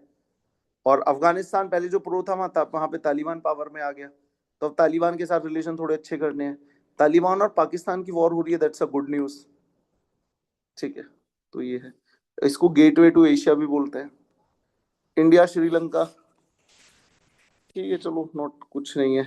एग्जाम, कोई करंट अफेयर्स होगा देखेंगे। यूएस, अब यूएस का वही अभी ट्रेड वॉर चल ही रहा है। इंडिया के भी अगर आप देखोगे, पिछले 1 साल में रिलेशन यूएस के साथ थोड़ा डिप डाउन, नोज डाइव हुए हैं, ठीक है। स्पेशली यूएस प्रेसिडेंट का इंडिया और इंडिया के प्राइम मिनिस्टर को लेके बहुत सारे कमेंट पास किए हैं। टैरिफ लगा दिया हम पे, that's a betrayal. One side you से कि इंडिया इज अलाई, और दूसरी साइड हम पे आप टैरिफ लगा रहे हो। इतना ज्यादा टैरिफ आप चाइना पे भी नहीं लगा रहे हो, जिसने आपको इतना ज्यादा एक्सपोर्ट कर रहा है। तो कहीं ना कहीं एक नोज डाइव हुआ है रिलेशन में। बट ठीक है, बहुत सारी जगह आप देखो, हम डिफेंस पार्टनर भी हैं, मालाबार एक्सरसाइज भी करते हैं, बताया था मैंने आपको। एक सिक्योरिटी ऑफ सप्लाई एग्रीमेंट भी किया हुआ है। अगर आप देखें ना, तो डिफेंस तौर पे बहुत हमने एग्रीमेंट कर रखे हैं। लिमोए कर रखा है, लॉजिस्टिक एक्सचेंज एक एग्रीमेंट कर रखा है कि यूएस के एयरक्राफ्ट आके हम यूएस के बेसिस को एक्सेस कर सकते हैं, यूएस हमारे। और उसके बाद आप ऐसे ही कर देते हो। फिर आपने क्या किया, ईरान की एक शिप को हमारे ही, लाइक, हमारे यहाँ से वापस जा रही थी, और आपने इंटरनेशनल वाटर में मारा है, but very close to the coast of India. तो दो जो अच्छे दोस्त होते हैं, एलाइज होते हैं, वो ऐसा नहीं करते। तो एक साइड आप इंडिया को अपना एलाइज बोल रहे हो, on the other side you are playing your own game. तो कहीं ना कहीं इंडिया का जो रिलेशन है यूएस के साथ, वो डाउन ही हो रहा है। But again US is the most powerful country technologically economically, तो वी कैन नॉट, मतलब कुछ नहीं कर सकते। इंडिया रशिया रिलेशन सबको पता है, most like stable and predictable relation है। 25th एनिवर्सरी हुई, जाने दो। किस किस का हम एक पार्ट है, मिलिट्री कोलैबोरेशन हो रहा है। देखो ये हमने खरीद रखा है S-400 डिफेंस सिस्टम, बहुत न्यूज में रहता है, याद रखना। S-400 ने ऑपरेशन सिंदूर में कई सारी मिसाइल और एयरक्राफ्ट को हिट किया था। एक हमने इनके एयरबॉर्न अर्ली वार्निंग सिस्टम को पाकिस्तान में ही मारा था यूजिंग S-400। तो अच्छा खासा है हमारा। According to SIPRI report 36% of total defence import आ रहा है हमारा रशिया से, जो बहुत डाउन हो गया है, पहले 60-70 हुआ करता था। यूके के साथ हमने एफटीए कर लिया है, सबसे बड़ी न्यूज ये है और कुछ नहीं है। सबसे बड़ा न्यूज ये, अगर कोई क्वेश्चन पूछेगा एफटीए पूछना चाहिए। इंडिया जापान नेचुरल पार्टनर इनको बोला जाता है, नेचुरल पार्टनर इसलिए है कि China is the like enemy of Japan. अगर चाइना को ग्लोबल पावर बनना है तो उसको संभाओ, या तो जापान को अपनी तरफ लाना होगा या संभाव जापान को न्यूट्रलाइज करना होगा। क्योंकि Japan, South Africa, Taiwan, all these are the what I say close partners of US. तो ये करना होगा। चाइना राइज होता जा रहा है तो ये डेफिनेटली इनसिक्योरिटी क्रिएट करेगा जापान में। तो जापान भी अगेन इंडिया को अपना पार्टनर बना रहा है। तो जापान के पीएम ने बोला था कि India and Japan are natural partner, बिल्कुल ठीक। Joint vision for 10 strategic priorities हैं, इकोनॉमिक। अच्छा, सबसे ज्यादा जो मैंने तुम्हें बताया था कि यहाँ पे एक ओशियन था, साउथ चाइना सी, अगर इसको चाइना क्लेम कर रहा है तो सबसे ज्यादा जापान एक्सपोर्ट और इंपोर्ट पे डिपेंड होता है। देखो जापान $5 ट्रिलियन की इकोनॉमी है, 5 से कम हो गई अब तो, खैर 4.23 हो गई, फिर भी मान लो $4.5 ट्रिलियन की इकोनॉमी है, 12 करोड़ की पॉपुलेशन है, और जापान सबसे ज्यादा एक्सपोर्ट और इंपोर्ट करता है। जापान के पास कुछ अंदर एनर्जी नहीं है, सारा ऑयल इंपोर्ट करता है, सामान बचा के बना के पूरी दुनिया को बेचता है। तो Japan is the one of the country which is highly dependent upon navigation. तो जापान ये बोल रहा है फ्रीडम ऑफ नेविगेशन होना चाहिए। ये जो आप ओशियन पे क्लेम कर रहे हो ना, that's a challenge to freedom of navigation. Freedom of navigation और रूल बेस्ड वर्ल्ड ऑर्डर होना चाहिए। रूल बेस्ड, कानून से चलो, ऐसा नहीं कि एक देश बोले मेरा ओशियन है, कल को इंडिया पावरफुल हो, इंडिया बोले इंडिया ओशन मेरा है। इमेजिन करो ना कि इंडिया बहुत एक स्ट्रेटेजिक लोकेशन पे, इंडियन ओशन पे, यहाँ पे हमारे सारे नेवल बेसिस हैं और ये सारा एक स्ट्रेटेजिक वो है, ट्रेड रूट है। कल को अगर इंडिया $15 ट्रिलियन की इकोनॉमी बने, यूएस 30-35 की रहे, और हम और पावरफुल हो, we will declare this is the like ocean, Indian Ocean is Indian Ocean. सारा भी नहीं, इतना ही हम डिक्लेयर कर दे कि भाई 1000 किलोमीटर का हमारा है, और यहाँ पे हमारा, क्योंकि हमारे पास फोर्सेस भी हैं। हम देखो सिर्फ बोलने से काम नहीं चलता, we are having the what I say, हमारे पास उतना सब्सटेंस भी है उसको मेटेरियलाइज करने का। और जब हम $15-20 ट्रिलियन की इकोनॉमी हो जाएंगे, हो जाएगा। अगर हम कल को ऐसा करने लगे तो चाइना ऐसा कर रहा है, ठीक है, चाइना ओशियन को क्लेम कर रहा है, तो सबसे ज्यादा जापान उससे हर्ट होने वाला है। तो जापान इसलिए चाइना के अगेंस्ट है, ठीक है। तो बहुत ज्यादा, और हमें बहुत सपोर्ट करता है यार बुलेट ट्रेन के लिए इससे चाइना ने, सॉरी जापान ने जो हमने फंडिंग दे रखी है वो 0.15 इंटरेस्ट रेट पे दे रखी है। कंपेरिजन विद चाइना, चाइना जो पाकिस्तान को सीपैक में फंड किया है, चाइना पाकिस्तान इकोनॉमिक कॉरिडोर, वो उसने फंड किया है $70-80 बिलियन 2% के इंटरेस्ट रेट पे, ये हमें 0.15 पे दे रहा है। और ये बुलेट ट्रेन की टेक्नोलॉजी दे रहा है। आप इमेजिन कीजिए ना, बुलेट ट्रेन जब 300-400 की स्पीड से चलेगी, उसके लिए जो आप पिलर्स बनाते हो, जो आप कंक्रीट का आर्किटेक्चर क्रिएट करते हो, वो बहुत सोफिस्टिकेटेड होता है। हमारी कंपनियों को वो बता रहा है कैसे बनता है। तो हमारे देश की कंपनियों का एक स्किल डेवलपमेंट हो रहा है। यहाँ पे चाइना क्या बना रहा है, बेसिक रेल की पटरियां बिछा रहा है, रोड बना रहा है, उसके लिए 2% पे दे रहा है, ये इतना सस्ता हमें दे रहा है। तो yes, Japan is a true partner of India. और ये बात किसी पॉलिटिकल पार्टी से पूछने की जरूरत नहीं है, गो टू आम लोगों से पूछो, what about Japan, they will having so much goodwill about Japan. Russia को लेके गुडविल है, यूएस को लेके बिल्कुल भी गुडविल नहीं है हमारे देश के लोगों। हाँ, और जाना जितने भी अब ये हमारे देश की, मतलब आप भी शायद उसी का पार्ट होगे, जो भी अपर मिडिल क्लास है, they want to go to USA, but USA do not enjoys any, क्योंकि यूएस ने एक वो नैरेटिव दुनिया को बेच पाया है कि बेस्ट लाइफ है यूएस में। आइए चलो देख लेना इसको।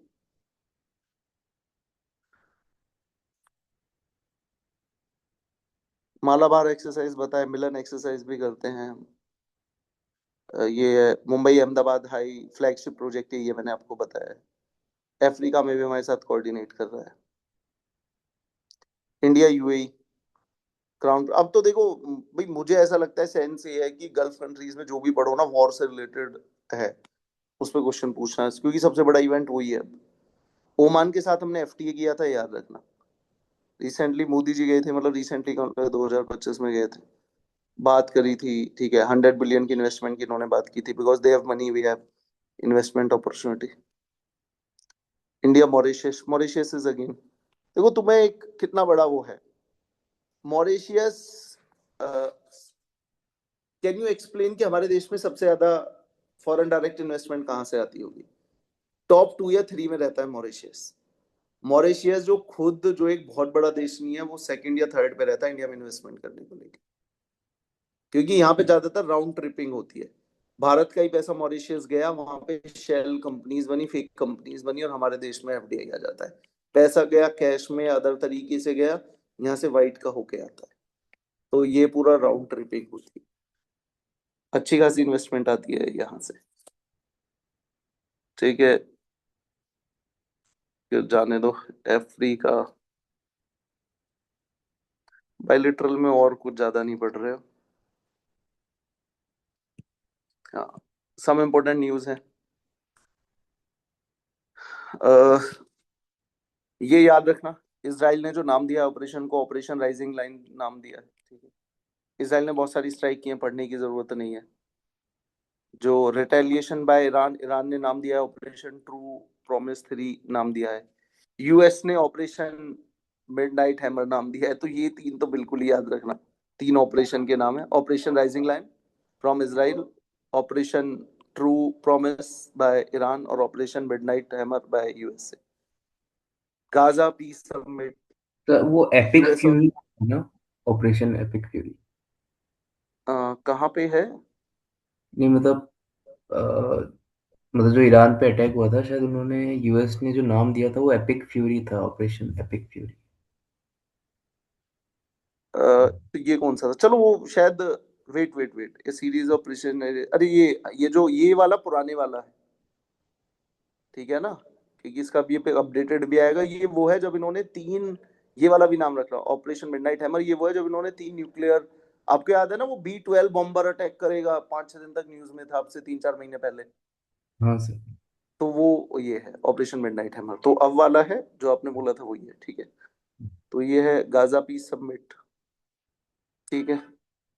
इजिप्ट थोड़ा मीडिएशन करने की कोशिश कर रहा है, बट कुछ नहीं होने वाला, ये जस्ट डिकॉय है, ऐसे ही कर रहे हैं ये negotiation, they are just buying time. Negotiation को लोग लेके अल्टीमेटली अटैक करना चाहते हैं। अच्छा, पैलेस्टाइन को बहुत सारे देशों ने रिकॉग्नाइज कर दिया, यूके ने करा, कनाडा ने करा, पुर्तगाल, ऑस्ट्रेलिया, 140 से ज्यादा देशों ने रिकॉग्नाइज कर रखा है। इंडिया ने, इंडिया तो हमेशा से ही बोलता था। Recently India voted in favour of resolution 2 state solution. 2 state solution का मतलब है इसराइल भी रहेगा और ये भी रहेगा पैलेस्टाइन। तो इंडिया हमेशा से 2 स्टेट सॉल्यूशन को सपोर्ट करता है। तो ये इमेजिन दी बीजेपी गवर्नमेंट, जिसको तुम बोलते हो प्रो इसराइल, तो उसने इसराइल के अगेंस्ट जाके इसको सपोर्ट किया है, ठीक है। Geelong treaty under AUKUS, Australia, UK, US, इन्होंने एकदम से अनाउंस किया AUKUS, and AUKUS is gonna to make 2030 what I say nuclear powered submarine. और तब ऑस्ट्रेलिया ने फ्रांस से एग्रीमेंट किया हुआ था 6 या 8 न्यूक्लियर पावर सबमरीन बनाने का। तो France which is ally of US और यूके, इन्होंने यूके और यूएस ने फ्रांस को छोड़ के अकेले ऑस्ट्रेलिया से डील कर लिया, इसको लैप्स करा दिया। तो फ्रांस के प्रेसिडेंट बोलते हैं it was a step in back, पीठ में छुरा घोपा है मेरे अमेरिका और उसने, यूके ने। तो ऐसा उन्होंने किया। तो this is a grouping AUKUS. तो I2U2 की तरह ये ग्रुपिंग है, फैंसी सा नेम है ऑकस। भैया ना इस sign a bilateral defence programme, बहुत न्यूज में था। इसको बोलते हैं जिलोंग ट्रीटी बोलते हैं, ठीक है। न्यूक्लियर पावर सबमरीन पार्टनरशिप कब कितनी है ये देख लेना। Ultimately they are targeting China. ये कॉरिडोर बना रहे हैं, बना क्या रहे हैं डिस्कशन में होता है। तो यहाँ पे तुम्हारी शिप तो आ नहीं पा रही, हम क्या ही कॉरिडोर बनाएंगे। इंडिया डायस्पोरा पता है सबको, सबसे बड़ा डायस्पोरा है उसको लेके। अच्छा, इंडिया एक वो भी स्कीम भी है, प्रवासी भारतीय दिवस। यही मुझे बताना था बस आपको। प्रवासी भारतीय दिवस ये हम हर साल सेलिब्रेट करते हैं। ओरिजिन था कि जैसे शायद ये करते हैं 15 तारीख को, 15 जनवरी, इसी दिन, क्योंकि गांधी जी साउथ अफ्रीका से वापस आए थे। तो इसमें हमने जो भी प्रवासी हैं, बाहर रहते हैं लेकिन भारतीय थे, लेकिन वो बाहर रहते हुए भी इंडिया को सोशल इकोनॉमिकली कंट्रीब्यूट करते हैं, उनके एफर्ट को रिकॉग्नाइज करने के लिए हम उनको अप्रिशिएट करते हैं, अवार्ड वगैरह देते हैं। तो ये है, हर 2 साल में एक बार इसको हम मनाते हैं। कहाँ पे मनाते हैं वो जगह लोकेशन होती है। तो हमने अपने डायस्पोरा के लिए ये बना रखा है प्रवासी भारतीय दिवस, नो इंडिया प्रोग्राम, कि आइए इंडिया घूमिए, इंडिया को जानिए। जो PIOs हैं, पर्सन ऑफ इंडियन ओरिजिन है, और जिनके माँ बाप इंडिया से थे, तो उनके लिए है ये थोड़ा सा। प्रवासी भारतीय दिवस सेलिब्रेट करते हैं 9 जनवरी, mark the Mahatma Gandhi return from South Africa 1900। हाँ, तो मैंने वो गलत बताया था, 9 जनवरी को आए थे, मैंने 15 जनवरी बताया था, 1915 को। अच्छा, आते के साथ महात्मा गांधी ने कौन सा मूवमेंट किया था सबसे पहले,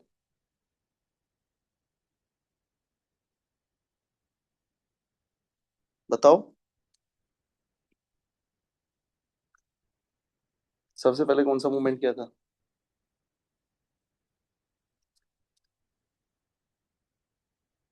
नहीं पता आपको? चंपारण।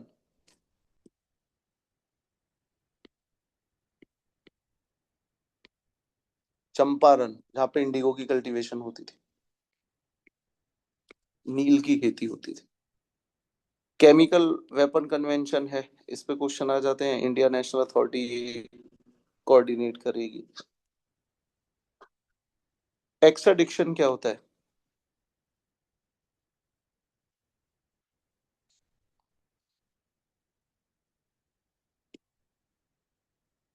एक होता है डिपोर्ट करना, एक होता है एक्सट्राडिक्ट करना, फर्क बताना। तो 2026-11 के जो मुंबई टेरर अटैक के एक्यूज थे, उनको US से इंडिया लाया जाएगा, ये न्यूज थी। आ भी गया है शायद एक व्यक्ति। ई पासपोर्ट सेवा जान देना, ये अच्छा प्रोजेक्ट है। Kaladan multi modal transit project, याद रखना, बहुत टाइम से न्यूज में है। देखो, हमारा ये जो नॉर्थ ईस्ट है ना बेटा, सुन रहे हो? Yes sir. Yes sir. Okay, थोड़ा ऐसे ही यस ही बोल दिया करो, लगेगा मुझे। पता है, मैं ऑनलाइन में बहुत मजबूरी में फंसता हूँ, तो अब क्लास लेता हूँ मैं। बहुत बोरिंग है ऑनलाइन क्लास लेना। सो तो अच्छे क्वेश्चन पूछ लिया करो थोड़ा, तो ये देखिएगा। सुनो, हमारा ये जो नॉर्थ ईस्ट है ना, अभी भी एक चैलेंज है, लैंड लॉक है। इमेजिन करो आपको यहाँ पे आना है, लेट्स से त्रिपुरा तुम्हें आना है, या तुम्हें आना है यहाँ पे आना है, मिजोरम आना है।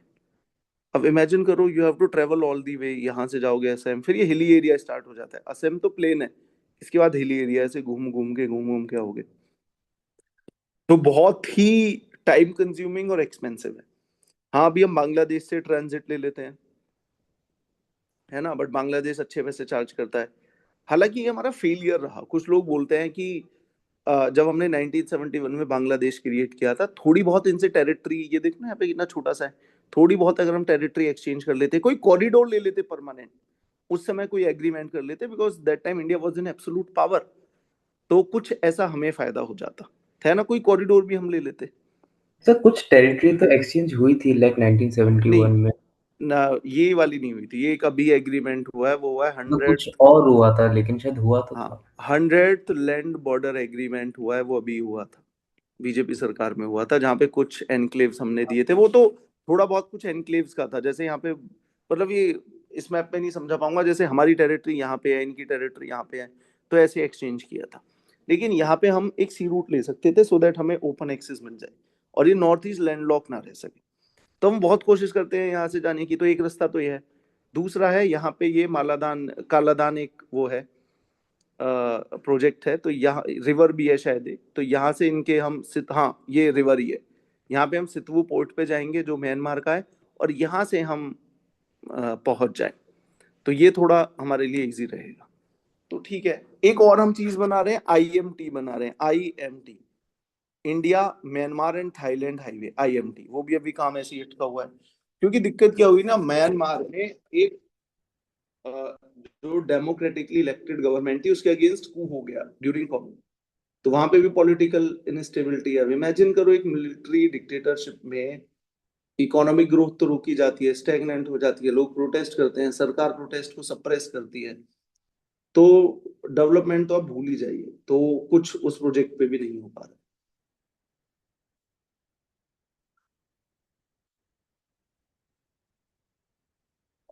ठीक है, तो बस इसको याद रखना है, काला धन ये ट्रांजिट प्रोजेक्ट है। शैंग्रीला डायलॉग याद रखिएगा।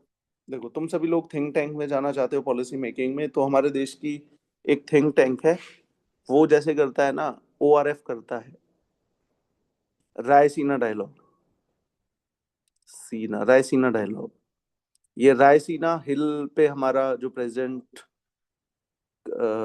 ऑफ इंडिया का जो राष्ट्रपति भवन है, वो रायसीना हिल पे बना हुआ है। तो हमारा जो अपना इंडिया का जो अपना थिंक टैंक है ओआरएफ, उसने जो सिक्योरिटी इंडिया के डायलॉग को नाम दिया हुआ है रायसीना। इससे पहले एक डायलॉग है शैंग्रीला डायलॉग, पहली बार ये शैंग्रीला होटल में हुआ था शायद सिंगापुर में, तो इसका नाम पड़ गया शैंग्रीला डायलॉग। ये भी वही है, एक व्हाट आई से एक थिंक टैंक है, उसका ये सबमिट होती है, वर्ल्ड की सिक्योरिटी सिचुएशन को ये समझते हैं। तो शैंग्रीला डायलॉग, और याद रखना है हमारा है रायसीना डायलॉग, ओआरएफ, जहां पे यूएस के वो कौन थे, कैबिनेट थे, सेक्रेटरी थे, उन्होंने बोला था कि US is not gonna to let India rise. सुनी होगी ना ये वाली स्टेटमेंट आपकी, तो ये यहाँ पे इन्होंने बोला था। ठीक है, ओटावा कन्वेंशन पढ़ लेना, anti personal mine ban convention इसको बोलते हैं। Plutonium management and disposition agreement PDM में हुआ था, रशिया ने कुछ किया होगा, देख लेना।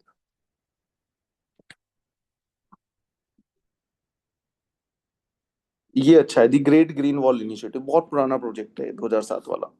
ये क्या कर रहे हैं ना, यहाँ पे डेजर्ट है, सारा डेजर्ट, अब ये डेजर्टिफिकेशन बढ़ता जा रहा है, तो what they are trying to do, एक बड़ा ग्रीन कॉरिडोर बना रहे हैं ट्रीज का, तो इसको बोलते हैं ग्रेट वॉल ऑफ अफ्रीका। अच्छा, ऐसा हमने भी बोला था यहाँ पे, जैसे इंडिया के अगर आप यहाँ पे जाएंगे तो this is desert, Thar desert, और यहाँ पे हम एक great green wall of India initiative बनाएंगे, एक अच्छा खासा 5-10 किलोमीटर का ब्रॉड में और 1,500 किलोमीटर लंबा, एक हम वो बनाएंगे, एक बफर जोन बनाएंगे ट्रीज से, जिससे डेजर्टिफिकेशन ना बढ़ पाए। तो great green wall of India and great green wall of Africa initiative. Global peace index, India की रैंकिंग देख लेना कौन सी है। इंडिया 115 पे है। देखो, पीस और प्रॉस्पेरिटी का एक रिलेशन है, जितनी शांति होगी उतना ज्यादा development. Shanti in the form of ये नहीं कि सर हम वॉर पे नहीं जा रहे हैं। आप देखो, किसी देश में हमेशा प्रोटेस्ट होते रहते हैं, हमेशा कोई एक ग्रुप अंदर सिविल वॉर चलती रहती है, हमेशा एनकाउंटर होते रहते हैं, कभी कोई प्रोटेस्ट कर रहा है, तो ये जो इनकी एक कॉस्ट होती है, और वो कॉस्ट होती है इकोनॉमिक डेवलपमेंट। तो ऐसी एक रैंकिंग है। आप देखो, आइसलैंड हैज बीन सबसे टॉप पे है, इंडिया की 115 है, याद रखना। रिलीज कौन करता है ये भी याद रखना है, release by institute of economics and peace, IEP. SIPRI ये बताता है वर्ल्ड में किसने डिफेंस पे कितना खर्च किया, वो सिप्री बताता है। These are the like reputed institution है, एनजीओ है। हेनली पासपोर्ट इंडेक्स, सबसे ज्यादा पावरफुल पासपोर्ट किसका है, इंडिया की रैंकिंग 85 से बढ़ के 77 हो गई है, डिपेंडिंग अपॉन कितने देशों में आपको visa free, visa on arrival मिलता है ना, वो फैसिलिटीज मिलती है।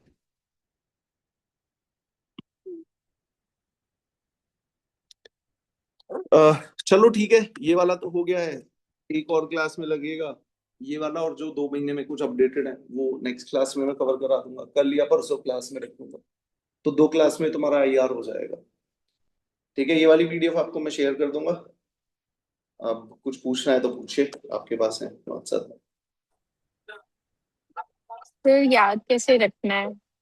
देखो, मैंने तुम्हें जो भी बताया सारा समझाने वाला बताया है, जितना मैं एग्जैक्टली। इसको डू वन थिंग, इसको है ना, ये रिकॉर्डेड वीडियो मिल जाएगी, इसको 2x पे 2-3 बार देख लो, और जो छोटे छोटे पॉइंट्स है ना वो नोट डाउन करते रहो।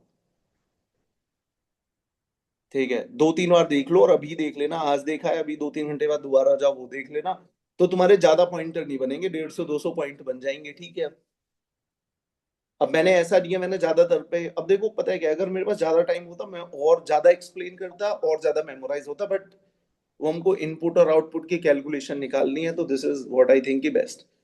तो you should do one thing कि जो भी मैं पॉइंटर्स बता रहा हूँ लिखते जाओ उनको, 2-3 बार इसको सुन लो, फिर एक A4 शीट पे इसको रखो और बार बार देखते रहो, याद होना थोड़ा इजी होता है। और सर मतलब एग्जाम तो मोस्टली सारे भी मई में है, मतलब ये पीएचडी एमपीपी के। ये हो जाएगा, ये अभी तुम्हारा पूरे 6-8 महीने का सारा कवर हो रहा है इसमें, जहां तक मैं आपको कराऊंगा अप्रैल तक कवर हो जाएगा ये। तो मई में और भी क्लासेस लगेंगी, और भी जो न्यूज आता रहेगा वो डिस्कस कर ही लेंगे। ठीक है। सर ठीक है। ये पीडीएफ भी आप अभी भेज रहे हैं ना? हाँ, ये पीडीएफ में कर दूं, लेकिन ये वाली पीडीएफ है ना, अगर आपको 2-3 महीने में एग्जाम है तो पढ़ना, वरना ज्यादा मत पढ़ना, जितना आपको बता रहा हूँ, अदरवाइज ओवरलोड हो जाएगा, कोई फायदा नहीं होगा। ठीक है, ओके ठीक अभी है तो सर। है ये, कल ही, चलो मैं इसकी एक काम करता हूँ, मैं कल ही क्लास रखूंगा, सो दैट ये वन ही गो में खत्म हो जाए। तो हाँ ठीक है सर। कल एक और क्लास रहेगी, आपका आईआर खत्म हो जाएगा। टिल देन, उसके बाद इफ यू फील कि इससे पढ़ना है तो पढ़ लेना, अदरवाइज मतलब जितना भी मैंने आपको बताया है एक बार और सुनना, 2x पे सुनो, और जो भी छोटे छोटे नोट्स है वो बना लेना, तो तुम्हारे पास 200-300 पॉइंटर हो जाएंगे।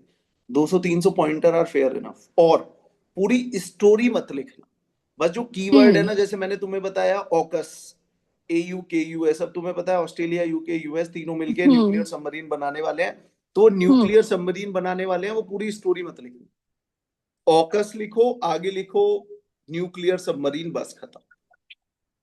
और सर ईयर वगैरह कितना इम्पोर्टेंट है याद रखना? ईयर इस पे क्वेश्चन नहीं आ रहा कि ऑकस कब लॉन्च हुआ था, मतलब आ सकता है, पॉसिबिलिटी कम है। देखो, फर्स्ट ऑर्डर में कम से कम याद रखो ऑकस क्या है। एक एक ठीक एक है। होता है, हमें है ना, हमें एक सबसे अच्छा पढ़ने का तरीका होता है, हमें लेयरिंग में पढ़ना होता है। Yes layering sir. मींस कि आपने आज ऑकस सुना, I2U2 सुना, मर्को सर सुना, तो पहले कम से कम ये याद कर लो ये है क्या, दोबारा रिवीजन करो, एक आध पॉइंट और पढ़ लेना। जब तीसरी बार रिवीजन करो, तुम्हें लग रहा है टाइम है, तो 2 मिनट गूगल करो, 4 आपको न्यूज और मिल जाएंगे। लेकिन पहली बार में बहुत डेप्थ में जाने की कोशिश मत करो, अपनी कवरेज को वाइडर करो, थोड़ा थोड़ा सारे पढ़ते चलो, दूसरे रिवीजन में फिर सक्सेसिव रिवीजन के साथ अपनी डेप्थ को बढ़ाओ। Are you getting my okay. Point? First go में डेप्थ को बहुत ज्यादा नहीं बढ़ाना है, मतलब जितना ठीक है। तुम्हें थोड़ा बहुत समझ के लिए चाहिए, आई गेस उतना मैंने बता दिया होगा। फर्स्ट गो में अगर उससे ज्यादा तुम डेप्थ को बढ़ाओगे, अब तुम मर्को सर के बारे में अभी यूट्यूब पे जाओ, तुम्हें आधे आधे घंटे की वीडियोस मिल जाएंगी, यहाँ पे तुम फिर हो जाओगे, क्या कहते हैं, फिर इतना ज्यादा डिटेल में पढ़ के कैसे काम चलेगा।